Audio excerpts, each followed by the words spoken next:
If you're smart and work hard, but just aren't where or who you want to be, welcome to your podcast, Real Confidence.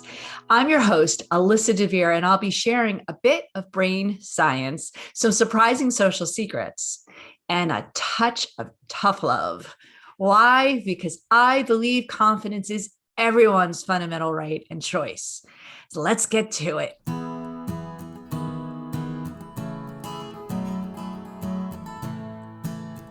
Today's topic is definitely one of the most controversial things that I have talked about over the years. People always kind of come up and debate me on this and inevitably understand why I say that the opposite of confidence is not insecurity.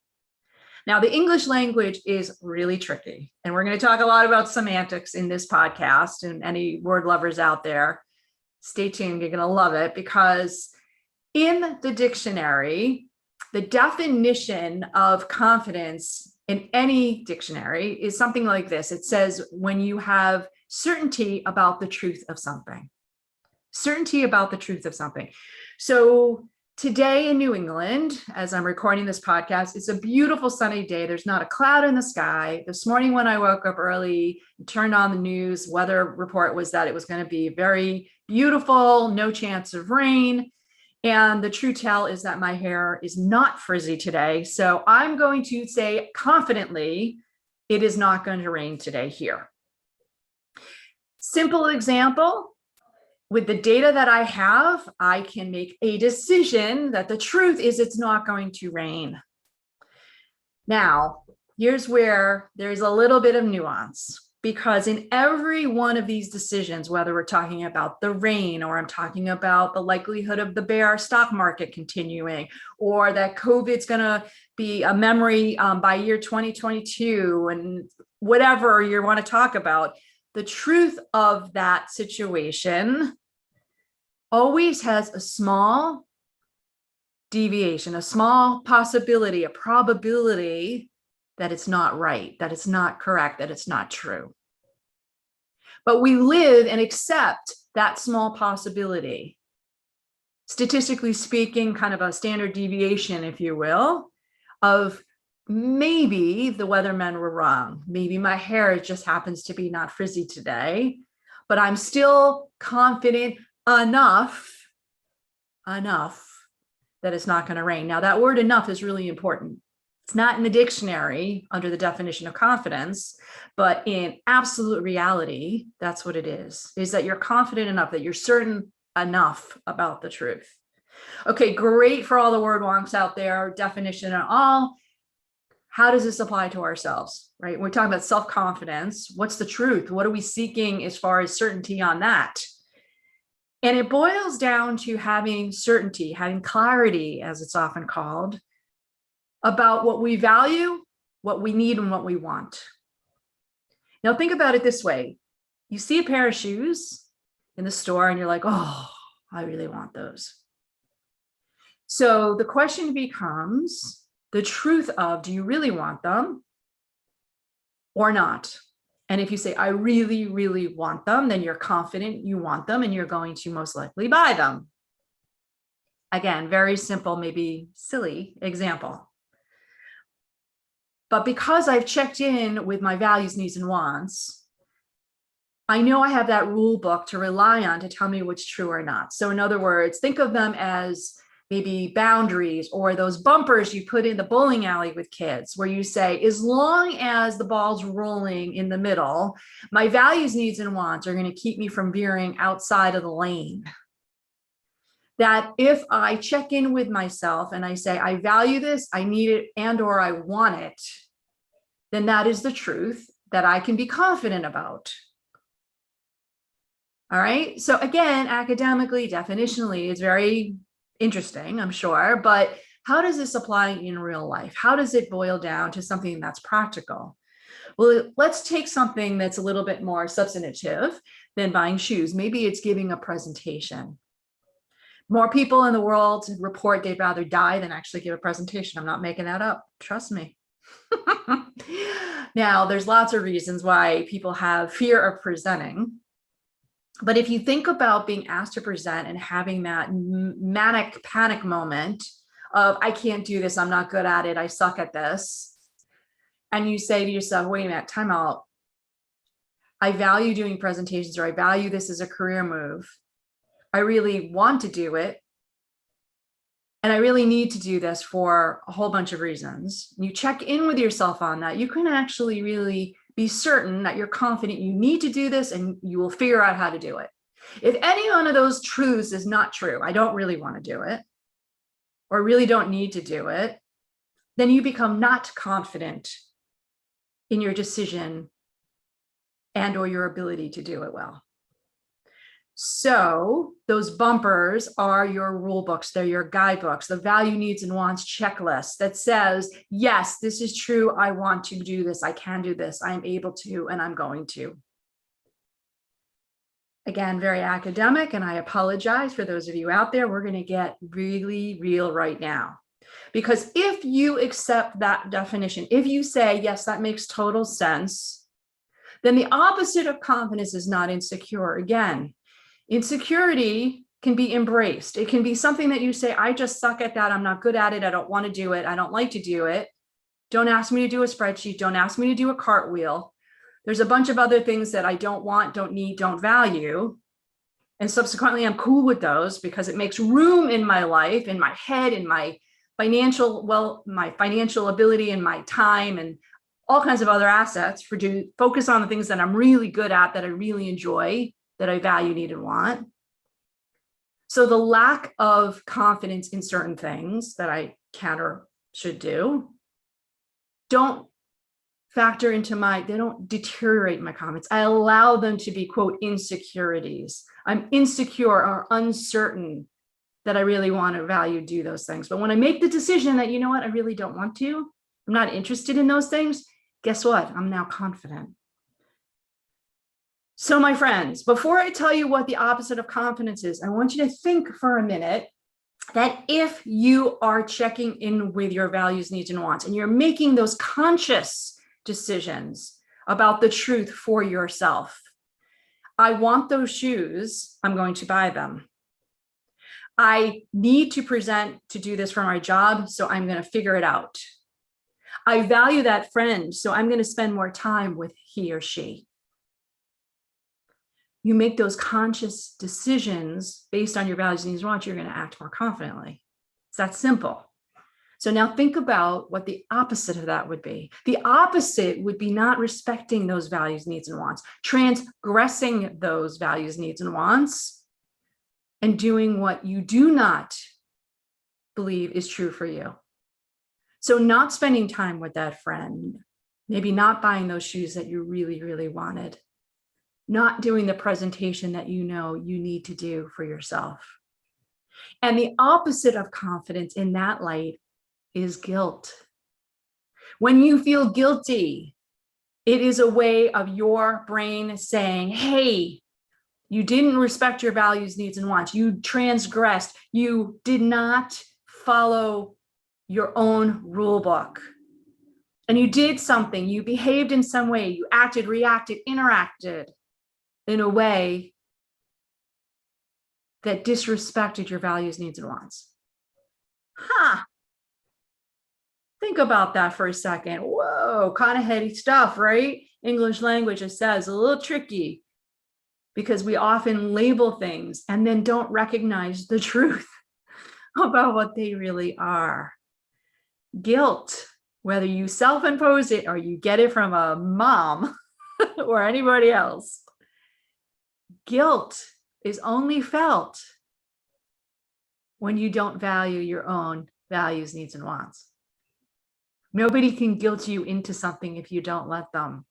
How many people do you know don't prepare for something? Maybe they don't prepare for a presentation. They jump on stage and they get out there confidently and it's all good. It's because they didn't let values, needs, and wants get in their way. They were like, you know what? It's not that important, or I got this, it's fine. Right? But at the core of that, at the core of it, it's aligning to what they value, need, and want. And when it's aligned with that, that's when you're confident.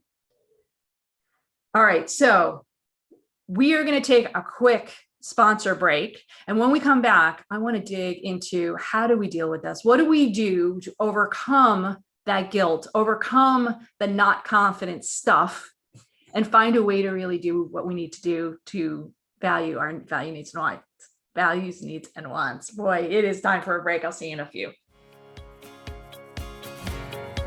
This podcast is sponsored by the ERG Leadership Alliance. ELA is making workplace diversity and inclusion a reality by equipping leaders with the knowledge and tools to run effective employee groups. You can learn more about ELA's many events, training, and tools at www.ergleadershipalliance.com. All right, we're back on Real Confidence. And again, this is Alyssa DeVere. I am going to now dive into remedy, into solution, because you know what? It's really nice to talk about words and issues and concepts and topics, but if we can't do anything about them, let's not even think about just being smart and not so strategic, right? We're going to be both always. So here we go. So what is the problem? When we transgress, when we don't respect our own values, needs, and wants, and we don't act and we don't allow ourselves to make confident decisions, all kinds of crap can happen, right? Of course, you don't do the presentation, you don't spend time with that valued friendship, you don't do the things that you really value, need, and want, of course, and subsequently we feel guilty. We feel lousy. We feel less than. We feel not enough. So that certainty about staying in our lane, in our rule book, staying aligned to what's really important to us. When we don't do that, we feel crappy, right? So we're going to not do that. We're going to try to not do that. And of course, the real problem is that feeling of not feeling good, right? So when somebody says to me, I don't feel confident, I say to them, what does that mean? Why is that a problem?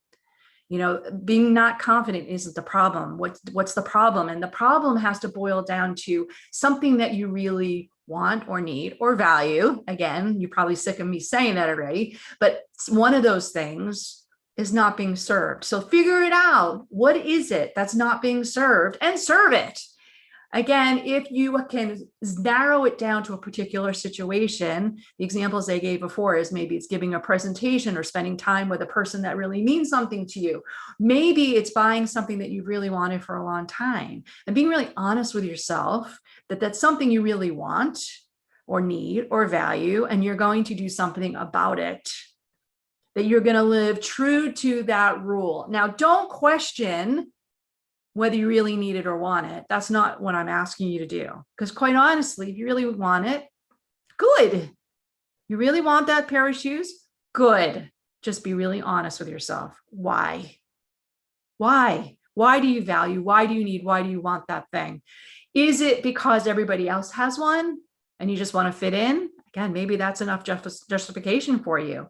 Or maybe it's that realization that it's a superficial need and want, that it's something that you really don't need or want, you just want to be cool.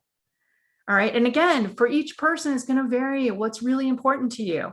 But when you make that confident decision, this is why I want that, this is why I need it, this is why I value it, and this is what I'm going to do about it, that's where your confidence is totally, totally lit.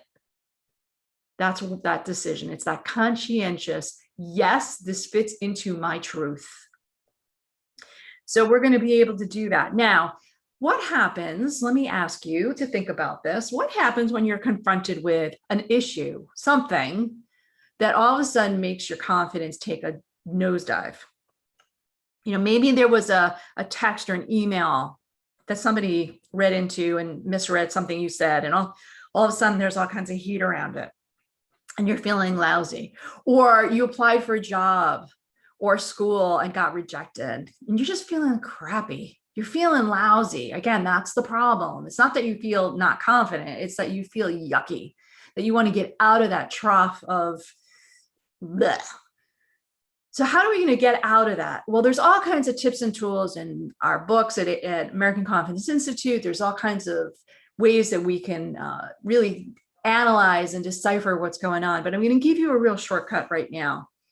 And the shortcut, the quick fix, if you will, is to stop and think about what you can learn from the experience. is to use that yucky feeling as a signal, as a moment in your life, because there are going to be hundreds, if not thousands of moments like it in the future, where you go, that didn't work. What am I going to do next time differently? What am I going to learn from this situation specifically to do better next time? And in that statement, you're making a couple of declarative, shall I say, confident decisions. A, that you're going to try again, but B, that the experience was still valuable, even though it sucked and you feel terrible. I want to make this a PC podcast so even kids can listen. Yeah. So you may feel like a loser. You may feel like, boy, I'm just not lucky at that moment. But I want you to flip it on its head, because the only one who loses is the one who allows loss to be the endpoint, not part of the journey. Thomas Edison, one of the most famous, successful inventors, I think he still holds maybe the top number of patents ever, known for his innovation and genius, said that he didn't necessarily figure any one thing out. He just figured 10,000 other ways that failed. And, I think that's really powerful, because when we talk about confidence and we talk about certainty, again, you can be certain that this is the way I'm going to do something. This is what I'm going to do. And it may not turn out the way you hoped or thought. In fact, you may try it. It may succeed. You may do it again, and it may fail the next time. So, potent idea here is, if we take this idea of values, needs, and wants and the definition, and trying to not let ourselves be not confident, i.e. guilty, at the end of the day, if something doesn't go well, is to say, okay, what can I do differently? Maybe better next time. All right, my friends, I'm going to let you chew on that cognitively. And in the meantime, I'm going to wrap up this topic for today. I want to remind you that the best way to get confidence is to give it to others. And so you can do this just by liking and sharing this podcast on your social media channels. I always appreciate your comments. I love to hear any topics or questions you'd like me to discuss on future podcasts too. So for now, this is Alyssa DeVere. I want to thank you for helping me bring more confidence to the world. This podcast was produced by Mindful Media. All rights reserved by Alyssa DeVere and the American Confidence Institute. Music written and performed by Jeff Weinstein.